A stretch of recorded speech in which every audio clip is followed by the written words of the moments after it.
Kalau sebelumnya kita udah mendownload Figma, maka teman-teman bisa langsung install aja ya, dan kalau udah punya akunnya bisa langsung buka aja.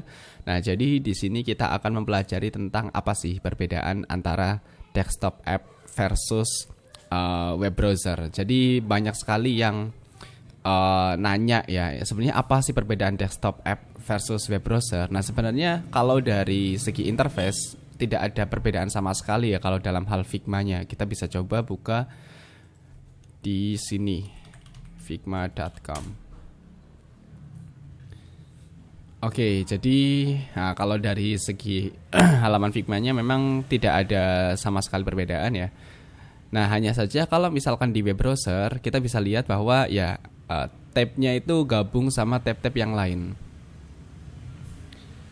Terus ada gini-gini juga, ada alamatnya, dan ya ini apa ya, plugin-plugin yang mungkin atau extension-extension yang terpasang di Chrome atau Google Edge itu kelihatan semua. Nah, kita lihat kalau misalkan nah ini kalau di Figma Desktop ya. Jadi kalau di Figma Desktop benar-benar lebih clean ya, di atasnya nggak ada apa-apa. Jadi kita bisa lebih fokus untuk mendesain. Kalau kita klik F11, nah bahkan yang bawahnya juga hilang.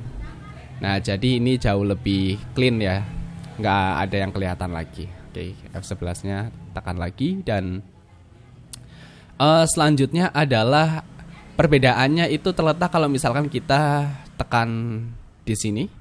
Nah, ini kita langsung ada dua pilihan ya, ada design file atau FigJam. Nah, nanti saya jelaskan tentang FigJam itu semacam apa, cara menggunakannya kayak gimana. Terus ini di sini ada remember my choice. Nah, kita nggak usah dicentang biar nanti bisa milih, kita klik di sini aja dulu.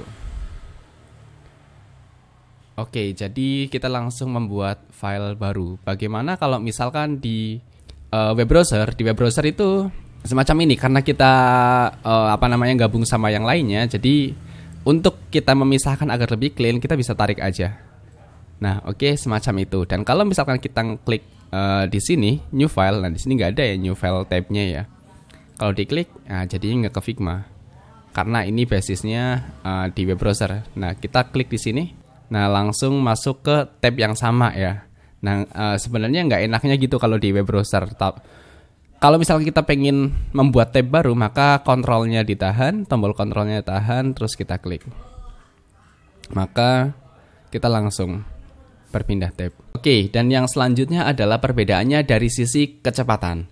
Nah, kalau misalkan di Figma web browser, kita masuk ke web browser, perbedaan dari kecepatan ini maksudnya semacam ini. Jadi kalau misalkan kita meloading file pertama kali, maka yang diandalkan adalah kecepatan dari internet itu sendiri.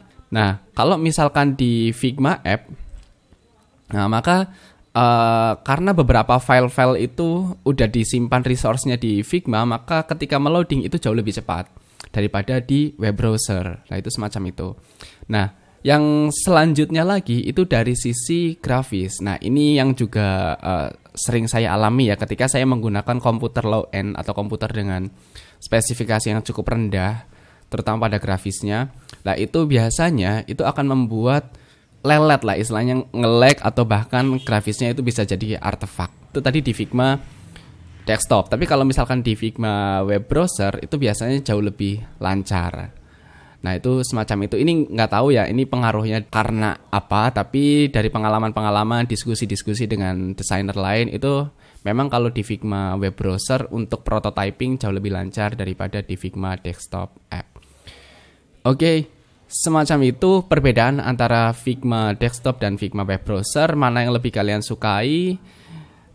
Kalau misalkan teman-teman lebih suka yang mungkin bisa sambil ngerjain file yang lain, kayak misalkan nanti di sini kita buka terjemahan mungkin, atau kita buka file project kita yang lain mungkin, lah itu bisa sambil Figma web browser. Tapi kalau misalkan pengen fokus ngedesain aja, kita bisa menggunakan Figma Desktop app, dan mungkin bisa tekan F11 untuk menghilangkan bar Windows yang ada di bawah.